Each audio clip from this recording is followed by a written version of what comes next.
Ukrainian President Vladimir Zelensky has just agreed to buy up to 100 warplanes from France. French President Emmanuel Macron signed a letter of intent to supply Ukraine with fighter jets and air defense systems over the next 10 years. The two leaders met near Paris earlier today to discuss strengthening defense ties between both countries.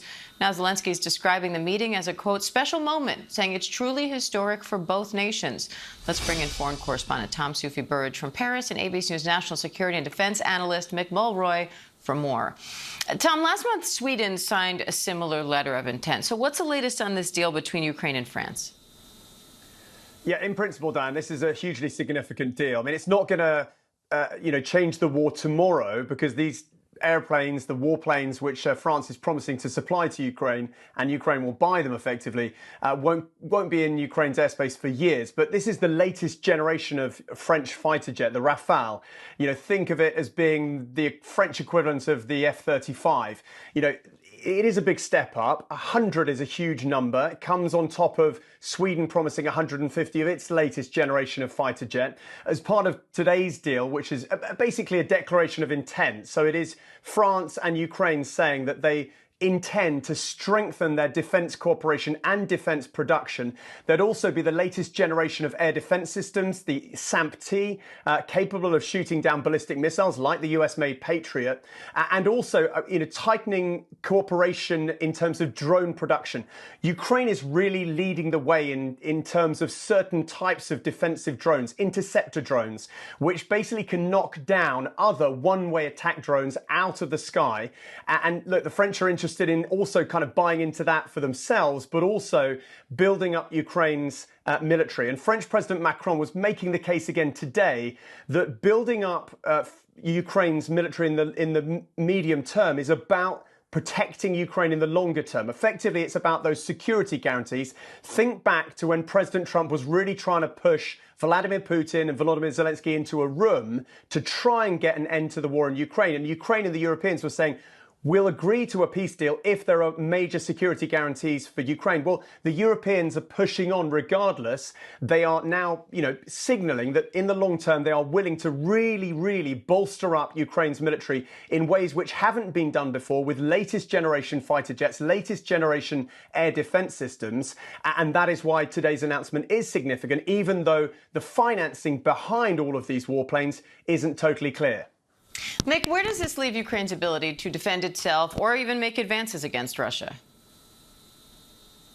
So, Diane, as Tom said, this isn't going to change the war immediately, but it does show that Ukraine's in this and believes it's in this for the long run. So this war is showing no signs of ending. There's no real prospect of negotiations toward a ceasefire.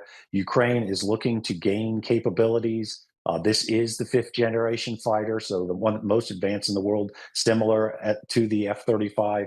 It shows that Ukraine is only going to get more capable and more capable as time goes on. They have to do that. They are outnumbered. They have been throughout the war, so they really need to rely on their sophisticated use of drones. They're not only setting the standards, they're setting completely, entirely new ways of warfare right now, which the West could really gain by learning. But they are leading the way, and they're also getting these really advanced weapon systems, which they could use as long as this war goes on to great effect against Russia. Tom, now Russian troops are reportedly using fiber optic drones that fly farther. What does that say about Russia's military capabilities at this point? Well, look, Russia has been adapting as well. I mean, as Mick has been saying, the Ukrainians have been absolutely brilliant at ingenuity on the battlefield, changing the way warfare happens. The Russians have been doing it well. These fiber optic drones are not easy, well, they can't be intercepted effectively using kind of jamming and those other techniques which you can combat other types of drones. So look, the Russians have huge drone production, what we're seeing at the moment in terms of the aerial assaults that Russia can conduct on Ukraine. And I think most analysts agree that this is going to probably be the toughest winter of the war so far for Ukraine, because Russia's campaign against Ukraine's civilian energy infrastructure has really ramped up, not only against power stations themselves, but also the substations which are used to basically, take the electricity from the power stations to people's homes and cities. So it's going to be a tough winter, but Ukraine, I think this deal today shows that it has the backing of European partners and it's in it for the long term. So, Mick, you mentioned the peace efforts. What does this all mean for that? Well, it really does indicate that, and as long as Russia's gaining territory, which they are slowly, it's coming at great cost in lives and wounded soldiers, but they continue. And as long as they continue to gain territory, they're going to show no interest in negotiations or a ceasefire for negotiations. That's going to have to come by actions in the West primarily, cutting off the ability of Russia to sell its oil to fund this unlawful war. That's what's going to happen and to change things. If not, this is going to continue. It really is going to take actions by the West to change that scenario. Tom Soufi Burridge, Mick Mulroy, thank you.